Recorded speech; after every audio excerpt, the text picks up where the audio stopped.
Abonnez-vous sur votre chaîne OSR Monde et activez la cloche pour ne rater aucune de nos prochaines vidéos.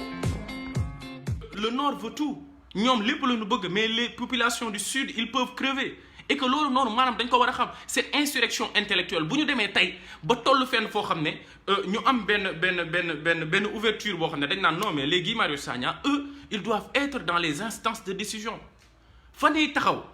di fa décider fan yi taxaw maanaam di fa permettre jàmm ñi ñu fay nas ak not ci seen ay politique ñu fay nas ak not ci seen i avenir parce que loolu noonu dañoo war a am ay nit ñu mel ni ñoom ñu taxaw fa maanaam di défendre le peuple mais pas des gens yoo xam ne ils ne défendent que leurs intérêts et les intérêts de leur clan loolu dafa leer parce que depuis le début la politique a été la plus vieille mission du monde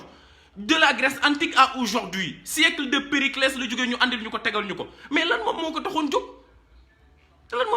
jóg les anciens grecs dañ ko doon wax l'homme est un animal politique maanaam bu ñu jël faut dire qu'on arrive à démystifier la politique bu ñu nekkati ci logique boo xam ne ku jug rek dañ naan la non politique moom baaxul les hommes politiques c'est ça qui les arrange politique du dëgg c'est ça qui les arrange c'est-à-dire ñun nañu nekk ci posture boo xam ne ñoom fa nga xam ne fa la ñuy décider ñoom la nga xam ne ñoom moom moo gën la nga xam ne maanaam fa la ñuy nasee ak fa la ñuy noccee mais ñoom rek ñoom ñoo fay nekk les Guy Marius Sagna ce sont des bons samaritains képp ñoom ñooy les voix des sans la voix des sans voix Guy Marius Sagna moom moo koy représenté mais nag ci société civile rek lay yem c'est quand même un manque d'ambition énorme gis ngeen ko manque d'ambition boobu c'est-à-dire dañoo bëgg fi ñuy décider fi ñuy nasee ak fi ñuy noccee maanaam loolu et le pouvoir ça appartient au peuple ça part du peuple ça revient au peuple ça appartient au peuple naturellement mais foofu dañ fa war a am ñoo xam ne maanaam bu ñu comprendre loolu rek dañuy gën a sonn et que loolu laa leen doon wax Sénégal am na ay piliers yoo xam ne dañ ko war a fonk maa ngi leen doon wax problème mu Madiambal loolu noonu yéen a ko war a comprendre li taal Libye li taal Mali li taal Centrafrique li taaloon Rwanda loolu noonu buñ ci teerul préparé suñu opinion publique yi ñi ci des amuñu njëriñ les opinions publiques c'est à ces gens-là qu'il faut préparer c'est le peuple c'est les masses qu'il faut préparer ñu xam lan moom moo xew ci àdduna bi lan moom moo am Sénégal ba bu ñu jugut taxaw maanaam mën nañ taal Sénégal nanu taalee yeneen dëkk yi loolu c'est extrêmement important parce que tous les pays africains sont en proie au terrorisme parce que quelque part ce sont des pays qui sont immensément riches dans leur sous-sol nous avons toutes les ressources dont l'humanité a besoin pour changer ou bien pour aller de l'avant loolu Afrique moom moo ko am loolu Afrique rek moom moo ko am et que aujourd'hui le Sénégal lu yàggul dara découvrir nañ fa pétrole amuñu lenn lu ñuy déstabiliser mais xam nañ ni tey bu ñu laalee affaire yu sensible yooyu mën nañ faa jaaree ci suuf yónnee ay colonel capitaine Dièye ñu ñëw taxaw naan Sénégal dafa am ay forces occultes yoo xam ne bu ñu deful nànk li ma leen di wax nii dama koo xam mais amuñu ko frère amuñ loolu c'est pas vrai c'est pas du tout vrai c'est-à-dire dañuy préparer les opinions le professeur Obenga daf koy wax mu ne les Africains dañoo neex a manipuler boo leen bëggee manipuler rek da ngay andi ay concepts mu ne le problème est conceptuel maanaam mu ne concept yooyu ngay ñëw andi ko def ko ci seen bopp yi naan leen par exemple li capitaine Dièye doon wax l'autre jour naan non Sénégal def naa ay études ay renseignements généraux français ñun on en a cure des Français et ce qu'ils pensent de nous c'est à nous de définir ce que nous sommes pas les Français le monde est révolu aujourd'hui ñun ñooy définir lu ñu doon kenn duñu wax mu ne les renseignements généraux wax nañ ma non mais soyons sérieux c'est pas ça c'est pas du tout vrai le problème elle est au niveau de nos ressources naturelles et stratégiques Sénégal découvrir nañ fa pétrole et que aujourd'hui il y a un leader qui est en train d'émerger qui s'appelle Ousmane Sonko qui se dit naturellement que su ma accéder au pouvoir je vais renégocier les contrats effectivement faut gars yi comprendre loolu et que c'est les intérêts des Occidentaux qui seront heurtés de plein fouet bu ñu yeggee ci logique boobu noonu bu ñu yeggaatee ci logique boobu maanaam c'est leur intérêt qui seront malmenés moom moo tax bu ñu yeggee ci loolu dañ naan mais effectivement kii du accéder au pouvoir tous les moyens seront bons pour bloquer quand même ce mouvement de masse boo xam ne maanaam dañoo bëgg amener tey un homme au pouvoir boo xam ne dafay adopter une posture boo xam ne bokkul ak posture yu ñu xamoon maanaam l'ancienne posture c'est des dirigeants qui font partie de la paroisse de la paroisse de la France-Afrique maanaam loolu rek la ñoom ak seen famille ak seen i njaboot ak seen i doom maanaam nañu am dund boo xam ne dafa mucc ayib dafa taw féexee ñun suñu yaay yi bu ñuy accoucher ci ay charrette la ñuy accoucher suñu doom yi ak suñu rakk yeeg suñu mag ñu jigéen ñeeg suñu da ngay bokk ak mais suñu yaay yi dañuy obligé parfois maye seen ay doom yu jigéen sax da ngay am ñaari doom yu jigéen Afrique li fa xew dafa jéggi dayoo da ngay am ñaari doom yu jigéen loolu c'est naturel ku xam sociologie sénégalaise di nga ko xam da ngay am ñaari doom yu jigéen tu es obligé même parfois 18 ans la ñuy am nga maye leen parce que amoo leen loo mën a dundalee ñaari doom yu jigéen toll nga ci sëy demal sëy vous savez en fait la pauvreté elle est abjecte moom mooy dugal ci nit loo xam ne waru ko ci dugal loolu noonu fa am nit ñi xam ko et loolu noonu c'est une violence politique loolu c'est une violence de classe loolu nit ñi dañ ko war a xam c'est une violence de classe bi nga xam ne ñoom ñoo yàgg dominer yàgg yor lépp di ñu opprimer ñun ñi nga xam ne dañoo ñàkk mais dafa war a jeex suñu yaay yi dañoo war a am les mêmes privilèges que Marème Faye Sall li mu am suñu yaay yi dañoo war a bañee taxaw di tàccu Marème Faye Sall elles sont à égale dignité mais effectivement à égale dignité maanaam man damay jaayante tey ba sama yaay comprendre loo xam ne maanaam dootul taxawati di tàccu maanaam Marème Faye Sall dina ne ko yaaram yow dañ la fay teg yàgg sa jëkkër permettre leen ñun ñoo leen fi teg ñun ñoo leen yilif ñun ñoo leen fekk doonoo leen dara ñu def leen li ngeen doon ñun ñoo leen fekk amoo leen dara ñu may leen ñun ñoo leen fekk kenn xamu leen ñu teg leen à la magistrature suprême kon liggéey leen pour ñun pour jaam ñi am maanaam dund boo xam ne dafa mucc ayib fokk ñu am mentalité boobu maanaam paradigme bi fi nekkoon dañ ko war a changer maanaam ñun ne waratuñu fee nekk maanaam di tàllal loxo loolu nag pour ñu am ko faaw ñu am un dirigeant yoo xam ne dañoo souverain par nature ñoo xam ne parce que bu leen jàpp ni par exemple le système de domination ci li benn homme politique di wax parce que li may wax bëgguma rek waa Pastef jëriñoo ko ñëpp a ko war a jëriñoo parce que tey de quelque boo leen mënti bokk parti politique boo leen mën a bokk mais da ngeen nit ki dafa war a taxaw foo xam ne dafay défendre ay valeurs yoo xam ne ay principes yoo xam ne dafay permettre jàmm ñi ñu dund bu mucc ay mais nan nga mën a dëkkee ci koñ par exemple da ngay dëkk ci koñ yaa 50 nit yéen a fa dëkk mais bu suba jotee sa kër rek moom mooy taal lekk sa kër rek moom mooy taal añ mais nga taxaw nit nga nekkoon nit maanaam yow lan moo war a nekk sa njàqare lan moo war a nekk tey sa xalaat moom mooy nan laay permettre ba jaam ñëpp ñu dëkk ci ko ñu mën a am dund boo xam dafa mucc ayib c'est-à-dire la politique finalité bi loolu la finalité bi du lenn lu dul loolu et que loolu jaam ñëpp a ko war a xam foo mënti bokk leen fu leen neex bokkal PDS bokkal APR bokkal feneen ak feneen mais maanaam ca biir parti ba ma bokk naa fa défendre ay valeurs yoo xam ne maanaam askan bi dañ ciy gis seen bopp jamais loolu mais finalité bi loolu la burul loolu rek nañu jëlaat ñu delloowaat tubaab bi ñoom ñu tënkaat ñu ay jéng te loolu mënut nekk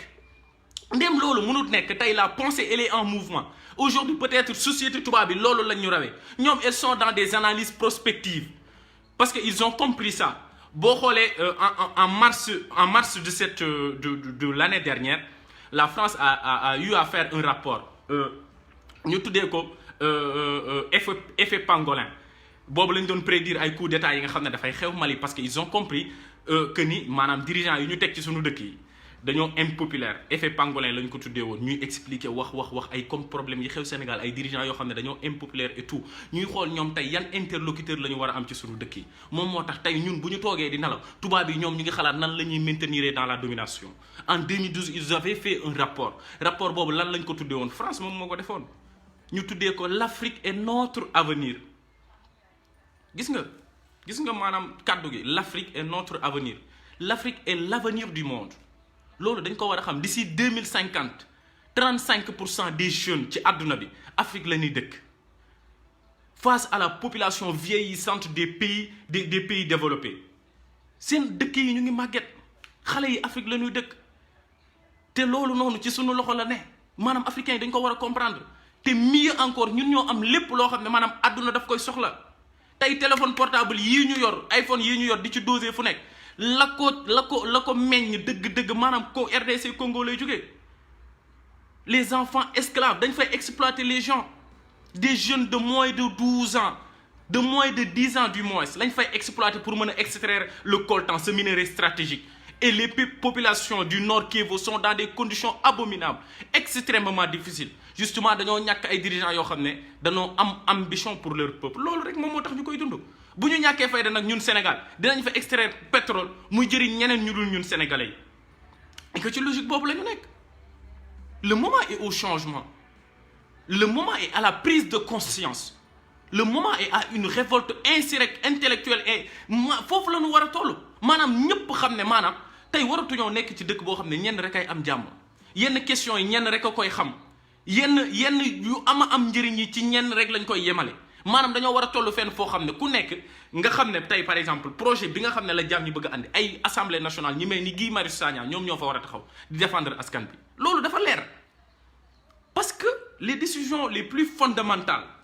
se prennent en politique politique moom mooy changer dundu doomu aadama dañuy gëmloo que ni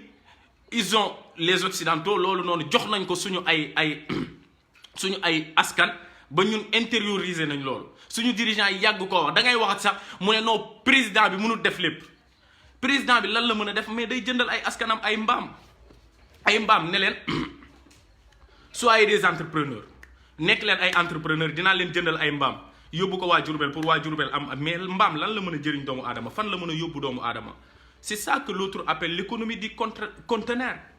un entrepreneuriat sans perspective avec des discours yoo xam ne doo xam lan la sur la bonne gouvernance sur l'état des droits et tout ça au fond ce n'est que la dimension managériale du système néolibéral loo xam ne ay Macky Sall ñoom ñoo koy représenté ci sunu dëkk yi te jaam ñi dañ ko war a xam les jeunes qui sont là non dañu dem doon ay entrepreneurs lan ngay doon benn scooter ngay yor di dawal cak-cak toute ta vie mais mënoo li nga ciy am mënu laa permettre sax nga takk jabar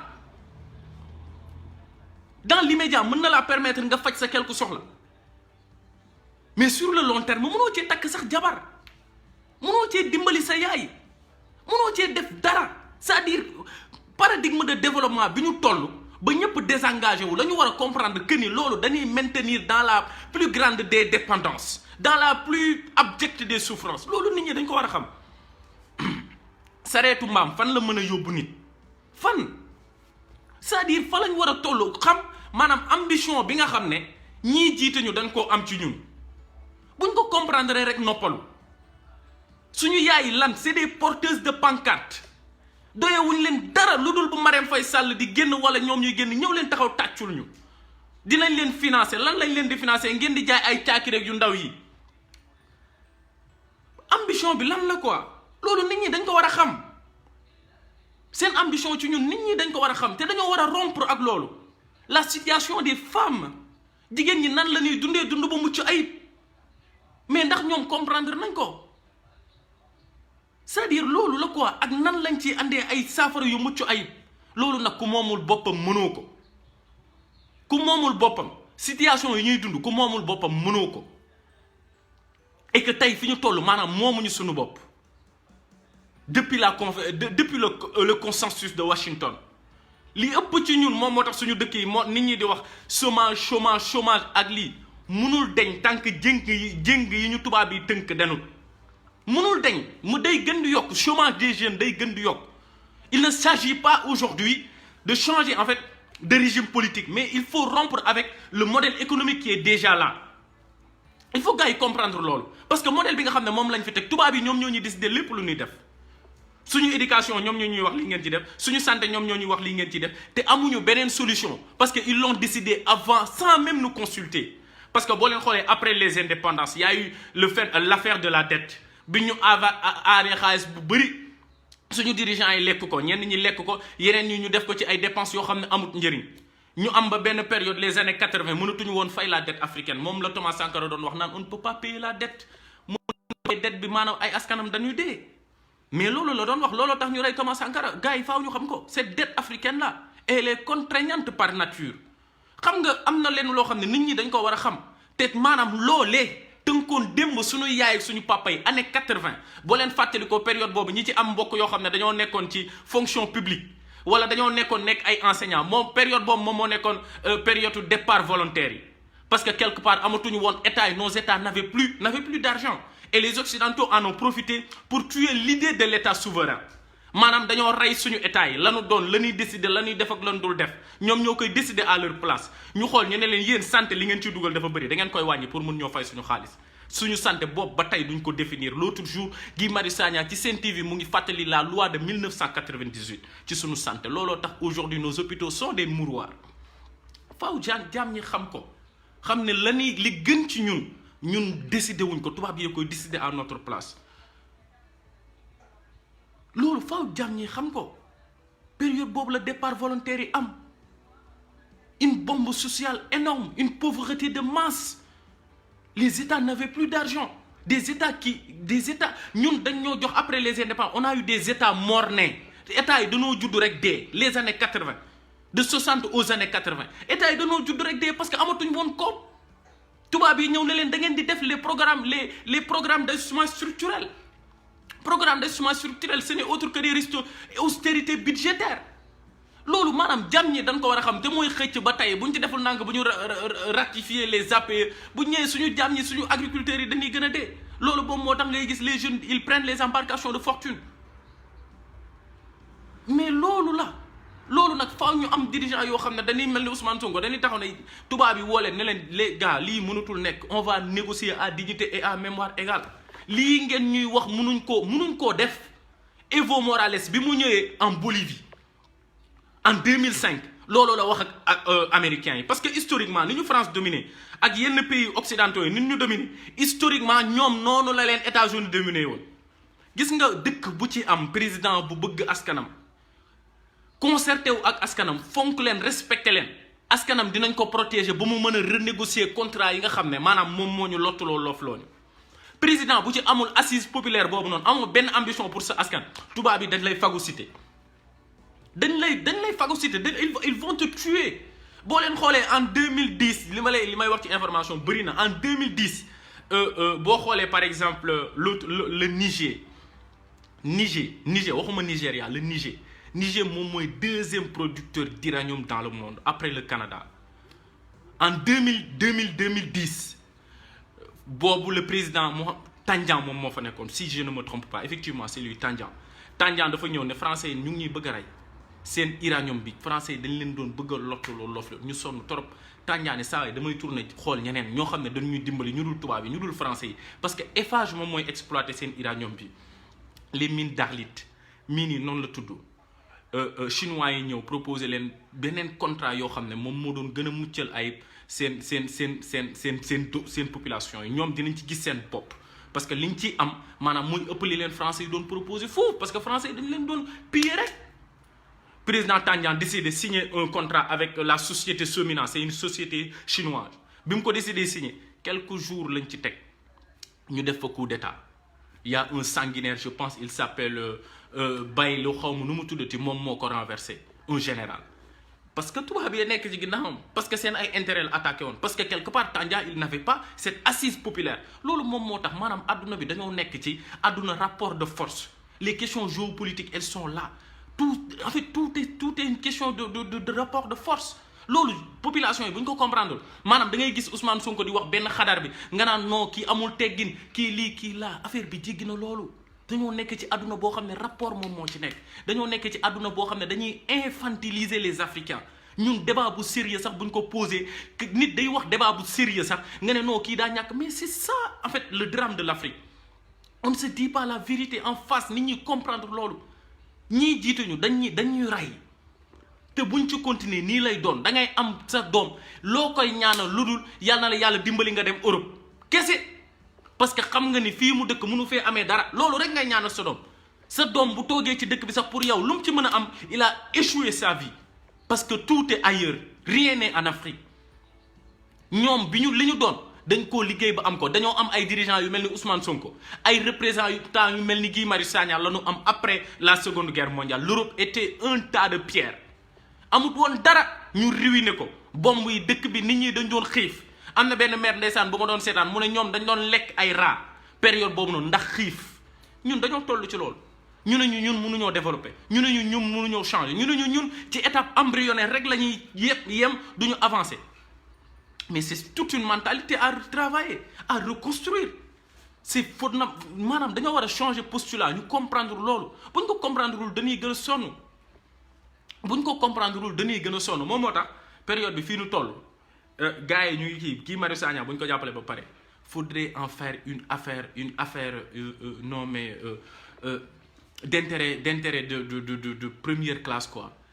ci suñu assemblée nationale yi ñu am fa ay nit ñu mel ni Guy Marius Sagna c'est-à-dire nit ki boo koy honoré ci loolu nga koy def ci foofu nga koy yóbbu foofu rek nga ko mën a yóbbu ci assemblée nationale ñu teg fa ñu mel ni Guy Marius Sagna bu ñuy spolier les terres dina lijjanti lan moom moo tax ñuy spolier les terres bu ñuy exproprier les gens de leurs terres dina lijjanti lu tax dina dem assemblée nationale teg ko fa pas ñu ba fa ñu mel ni ñoom Abdou Mbaye pas ñu ba fa ñu mel ni ñoom Omar Dumburu Sow pas ñu ba fa ñu mel noonu ay jeunes yu mel ni Guy Marius Sagna bari na loolu la Thomas Sankara doon wax tuer Thomas Sankara et des milliers de Thomas Sankara naîtront parce que affaire bi nekkatul woon nit ki c'était plus la personne mais les idées avaient infesté une certaine jeunesse maanaam ñu xam ne lii lu mën a nekk la ñoom ils ont adopté ces valeurs là loolu moom moo am solo foog gars yi comprendre loolu bu ñu yem ci aduler la personne de Guy Marius Sagna de nit non il doit prendre des responsabilités dans ce pays là souvent dañuy suñu dëkk yi li nit di ndamoo moom mooy je suis apolitique et c'est un concept qu'on a importé d'ailleurs qu'on nous a imposé c'est-à-dire quand tu es apolitique tu te dis je ne m'intéresse pas à la politique tu l'as fait ou tu l'as subi boo deful politique tu vas la subir naturellement on décide tout à ta place et tout ce qu'on décide sans toi je sais pas maanaam boo deful naan que cette décision elle sera contre toi foog nit ñi xam ko les jeunes qui se repolitisent maanaam aujourd'hui Afrique loolu la soxla ay Guy Marius Sagna ñu ba lu mu mënti doon ñun lijjantiwuñu loolu yaaram demal fa ñuy décider nga toogal ñu fa di ñu waxal suñu soxla bu ñu suñu rangooñ buy toq ñu gis la suñu jaaxlee gis la mais pas des vieux yoo xam ne c'est des octogénaires ils n'en ont cure de nos intérêts ils n'en ont cure de notre souffrance ils n'en ont cure de toutes nos conditions de vie abominables absolument rien du tout absolument rien ñu toog maanaam bëgg a maintenir ce paradigme là mais gars yi foog ñu yeewu bu ñu lijjantilee Guy Marius Sagna lii tàcc ko lii nañ ko jël jéem a xool ak moom ak ñu mel ni moom nan lañ leen di permettre maanaam ñu accéder dans les instances de décision fa ñuy décider ndóol boo bëggee ci dimbali nit da ngay dem fa ñuy décider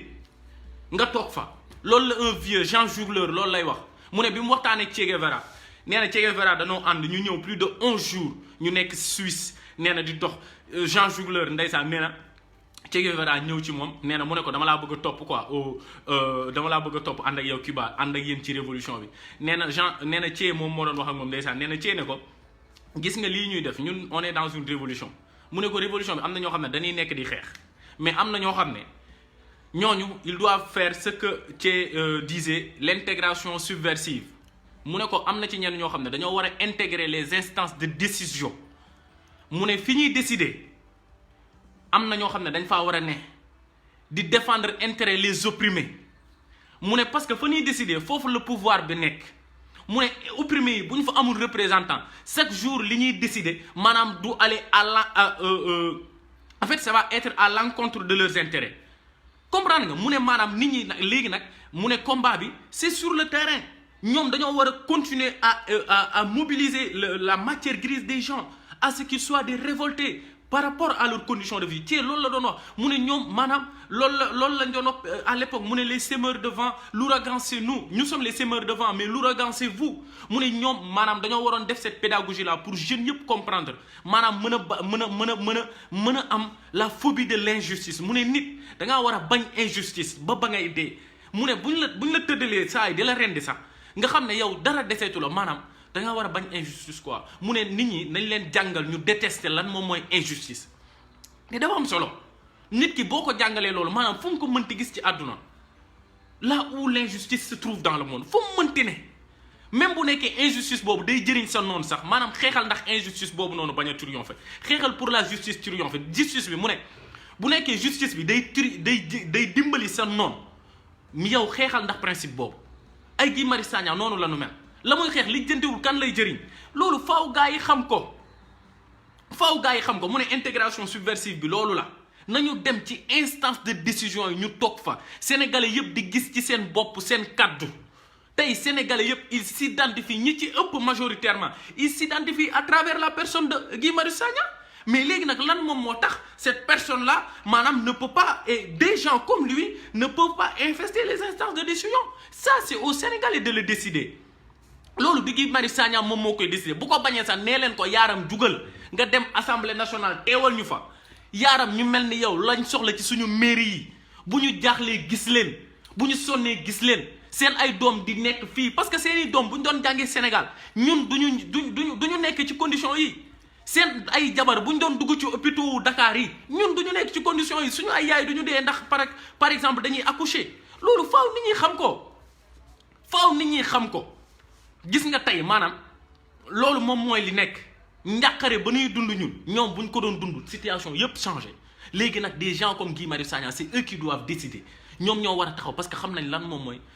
mooy njàqare lan moom mooy souffrance. am na ñoo xam ne ci lañ jaar parfois on nous fait l'histoire de Macky Sall ci lu ñu jaar ci mais nit boo amul conscience ci li nga jaar mais yow maanaam dara amoo benn njëriñ maa ngi jégalu ci wax ji mbaam sax la gën amoo benn yërmande ci jaam ñi te li Al Maktoum doon wax bi muy créer son parti politique en 1958 mu ne solidarité moom mooy defar àdduna. mu ne solidarité moom moo fondamental loolu rek moom mooy defar àdduna Al Maktoum loolu la waxoon parce que xamoon na ni jaam ni danoo sonn maanaam solidarité boobee nag ku nekk daf ko war a yëg ci xolam daf ko war a yëg ca la mu doon maanaam jaayante pour mu nekk ci ñëpp fu injustice nekk de quelque manière que ce soit bu ñu tegee jigéen injustice ñu taxaw ne lii du yoon s'attaquer à certains aspects de nos cultures qui aliènent la femme parce que justul ñu ne lii du yoon nañ ci jaayante pour mu deñ maanaam les jeunes qui n'ont plus de perspective d'avenir qui sont ligotés éhontés qui ne font absolument rien ñu ne lii nañ ko jaayante pour mu changer nos papas qui sont en fait da ngay gis suñu papa yi bu ñu xëyee coono rek moo leen jàpp grand place après grand place fu ñu toog rus nañ sax ñëw ci kër gi toog fa ak njaboot gi parce que dara amuñ ko seen avenir les politiciens l'ont volé mënaluñu dara seeni doom ñu nekk ci société boo xam ne maanaam loolu la ñu perpétrer des générations et des générations mais bàyyi loolu mënul continuer loolu dafa war a jeex te nit ñi dañ ko war a comprendre ko nag moom mooy xeex ko comprendre ko moom mooy changer ñii nga xam ne tey dañ ñuy jiite loolu la bu ñu fi nekkati di tàccut non amul chance quoi man je vois pas l'utilité élire fi ay nit yoo xam ne amuñu benn njëriñ amuñu benn njeexital yow ci sa dund ban sens la am maanaam compréhension bi nag loolu la noo mën a waxee dëgg bi wax ko man dëgg bee ma ñor et on va vers le changement c'est ça quoi c'est ça on va vers le changement noo ko mënti waxee lijjantiwuma ko on va vers le changement c'est ça qui est important loolu nag maanaam nañu jaayante ku nekk ca la mu doon ku nekk ca la mu ne ku nekk koo mën a jàppale pour mu xam nga xamal ko ni lii malheureusement moom mooy la situation de l'Afrique lu Ousmane Sonko kanamam ak jëmmam ak melokaanam yaaram lijjantiwuñ ko suba bu fi ñëwee toog fi mel ni Macky Sall ñu jëlee ko fi c'est-à-dire loolu la ñun idéal bi ñu am moom mooy idéalu Afrique bu changé idéal bi ñu am moom mooy idéalu Sénégal bu changé idéal bi ñu am moom mooy ay nit ñoo xam ne dañuy jàppale dañuy yërëm jaam ñi ñun loolu moom mooy idéal bi ñu am tey ay nit ñoo xam ne dañuy yërëm jaam ñi ay góor yoo xam ne dañuy yërëm jigéen ñi ay jigéen yoo xam ne dañuy jàppale seeni góor gars yi avancé ndoo ñu nekk ci benn dynamique moo xam ne beneen logique la et c'est ça moom moo am njëriñ li ci des dara amu ci njëriñ li ci des moom mooy ay débat de borne fontaine le monde est en train d'émerger le monde est en train de changer les gens sont sur la lune les gens ils sont tubaab yi ñoom ñu ngi ci yeneeni dimension ñun on est là en train de parler des questions de mœurs ay kii dugg na fii Adji Sarr taxaw nag fii kii on est que dans ça quoi c'est ça qu'on nous a servi comme modèle de développement loolu wax yoo xam ne amul benn njëriñ amul benn njeexital ci sunu dund pendant que le monde est en train d'avancer nous on est là à nourrir des débats de caniveau yoo xam ne amul benn njëriñ nit ñi di avancer yow ngay dellu ginnaaw yaaram nit daa war a bëggal boppam lu baax man boo may woo ci wax ju ñàkk fayda mais du ma ñëw quoi franchement je suis désolé awma temps boobu j'ai même pas ce temps man li ma ñor moom mooy changer man li ma ñor moom mooy avancer li ma ñor moom mooy dem ci kanam Adji Sarr et sa vie j'en ai rien à amul njëriñ man je suis en train de regarder maanaam nan la ñuy jaayantee ba jàmm ñi maanaam mën a mucc jàmm ñi mën a avancer loolu moo leen war a ñor tey ñu jiite ñàkk ambition weesuut lii télé yëpp moom la ñuy waxtaane télé yëpp mën nañ fi toog billaahi ba at bi jeex di waxtaanee problème mu Adji Sarr billaahi boobu àdduna bee ngi dox à des milliers de kilomètres ñoom problème mu Adji Sarr la ñuy waxtaanee au moment les gens sont en train de mourir dans les hôpitaux en ce même moment les jeunes n'ont plus de niveau dans le système éducatif les enseignants sont dans des conditions extrêmement difficiles dans des conditions abominables chaque jour loolu moom mooy les problèmes yi nga xam ne nit ñi dañ cee war a waxtaanee mais toog di xam nga c'est-à-dire ñun y a toute une mentalité à reconsidérer quoi loolu moom moo am njëriñ jaam ñi moo tax xam nga après li ci des nag mooy loolu noonu maa ngi jéggalu live bi xam naa gudd na mais dimanche bi la mooy loolu am na kàddu yuñ ci tënk li ma ci wax peut-être am na yoo xam ne sax jubut xam naa ni da ciy bëri ci samay kàddu mais bu jubut maa ngi yeesluwaat sama ñàkk mat la yu ci baax du sama mat yi ci baaxul ngeen jéggal ma ko bu nekkee nag am na koo xam ne wax naa ko loo xam ne arrangé wu ko wala neexu ko it maa ngi koy jéggalu jaajëfati yokk ak ndam. Abonnez-vous sur votre chaîne OSR Monde et activez la cloche pour ne rater aucune de nos prochaines vidéos.